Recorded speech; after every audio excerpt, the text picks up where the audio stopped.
Hello dear students, कैसे हो आप सब। आई होप आप सब बहुत ज़्यादा अच्छे होंगे। आज की इस वीडियो में हम क्लास 10th का वर्कशीट नंबर 11 करेंगे। ये हमारी इंग्लिश की वर्कशीट है और यहाँ पर आज जो हमारा टॉपिक है, एक छोटा सा पोयम दे रखा है, एक बच्चे के बारे में है।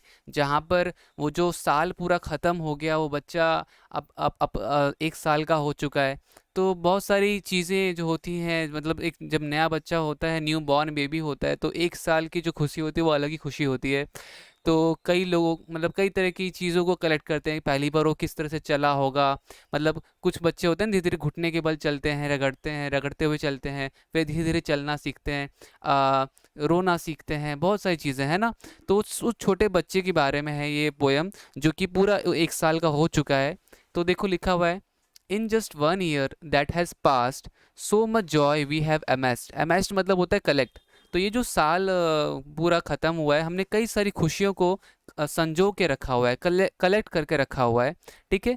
In just year that went by you won our heart cutie pie. मतलब कि ना उस बच्चे ने पूरे घर में जितने भी लोग हैं ना, ये जो साल ख़त्म होते होते जो ख़त्म हो रहा है, ये ख़त्म हो चुका है, उसमें उस बच्चे ने पूरे फैमिली के जितने भी फैमिली के मेम्बर्स थे, उनका हर्ट मतलब दिल जीता हुआ है।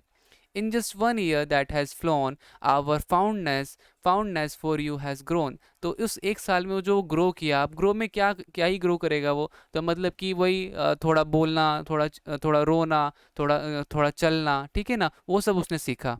अ fantastic year it has been, so much happiness we have seen. मतलब कितना फैंटास्टिक ईयर था, हमने बहुत सारी हैप्पीनेस को इस साल देखा। लिखा हुआ है, all because of you my dear baby, you deserve this best birthday party, happy first birthday. तो देखो मैंने आपको बताया था कि ये जो पोयम है बेसिकली 1 साल एक जो न्यू बॉर्न बेबी था, उसको 1 साल हुआ है, उसका पहला जन्मदिन है। तो देखो कई तरह की खुशियाँ होती हैं। आप सबने देखा होगा कि कभी ऐसा होता है, आप सबकी फैमिली में कोई न्यू बॉर्न बेबी होता है, तो 1 मंथ का फ़ोटो, मतलब जब वो 1 मंथ का हो जाता है तब हम फ़ोटो क्लिक करते हैं, पोस्ट करते हैं इंस्टाग्राम पे, व्हाट्सएप पे। 2 मंथ का हो जाता है, 3 मंथ का हो जाता है, ऐसे करते करते कई सारे घरों में ऐसा होता है, अगर न्यू बॉर्न बेबी होता है वहाँ पर। तो मतलब बहुत तरह की खुशियाँ हम कलेक्ट करके रखते हैं, मेमोरीज़ को संभाल करके रखते हैं कि बाद में फ्यूचर में कभी देखेंगे। वो बच्चा किस तरीके से बोलना सीखता है, रोना सीखता है, क्योंकि स्टार्टिंग बच्चा सिर्फ रो भी नहीं पाता है ना। वो किस तरीके से, मतलब बहुत ही ये सब चीज़ों को इतना हम आराम से एक्सप्लेन करना बहुत ही मुश्किल है। वो जो फीलिंग होती है उसको एक्सप्लेन करना काफ़ी मुश्किल होता है। तो आई होप आप समझ गए कि ये पोयम क्या बताना चाह रहा है। बेसिकली ये पोयम है एक छोटे से बच्चे के बर्थडे के ऊपर। ठीक है। अब ज़रा देखो क्वेश्चन में क्या पूछा गया है। What do you think what do you think the poem is about. ये पोएम किस चीज़ के ऊपर है, तो it is about the first birthday occasion of the child. एक बच्चे के फर्स्ट बर्थडे के ऊपर है ये। ठीक है। आई होप ये आपको समझ में आ गया। सेकंड क्वेश्चन हमारे पास क्या है। सेकंड क्वेश्चन हमारे पास है, लिखा हुआ है कि describe the past 1 year as shown the poet. तो जो पोएट ने ये पूरा 1 साल, जो बीता हुआ साल था, जो उसने बताया है, उसमें क्या क्या उसने बताया। तो देखो उसने क्या क्या बताया, तो आपको बोला है any 2 things that have happened, कोई सी भी 2 बातें। तो आप लिख सकते हो कि the past 1 year has been full of joy for the parents. जो बीता हुआ 1 साल था वो काफ़ी मतलब मनोरंजक रहा, काफ़ी खुशी भरा रहा। ठीक है। फिर सेकंड पॉइंट आप लिख सकते हो, the child has won everyone's heart in the family. वो बच्चा बच्चा जो था, उसने सब सारे घर के परिवार जितने भी लोग थे, सबका दिल जीत चुका था। ठीक है। तो ये आपका सेकंड का आंसर हो जाएगा। इसके बाद देखो अगला है, choose the correct meaning of अमेस्ड। अमेस्ड का मतलब होता है कलेक्टेड। ठीक है। तो आंसर ए हमारा यहाँ पर होगा। अब लिखा है अगला question, the baby has started doing many things in past 1 year, list few things in the space.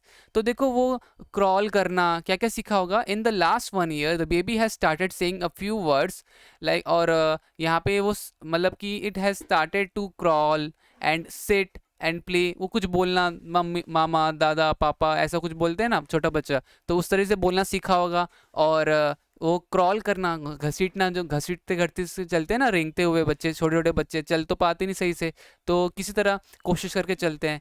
बैठना सीखा होगा, खेलना सीखा होगा। तो यहाँ पर हमारा ये वाला भी हो गया। अब अगला देखो, pick out the pair of rhyming. Rhyming मतलब राइमिंग जो वर्ड्स राइम कर रहे थे, बाय का पाए है ना, फ्लोन का ग्रोन, बीन का सीन, पास्ट का अमेस्ड। ये मैंने कहाँ से देखा, ये मैं देखो यहाँ से देखो, बाय का पाए, पास्ट का अमेस्ड, फ्लोन का ग्रोन, बीन का सीन, है ना। तो ये देखो आपके राइमिंग वर्ड्स हो गए। अब अगला क्या है, give all the 3 forms of verb. तो द वर्ब किसका, फ्लाई का, तो फ्लाई, फ्ल्यू, फ्लोन। ठीक है।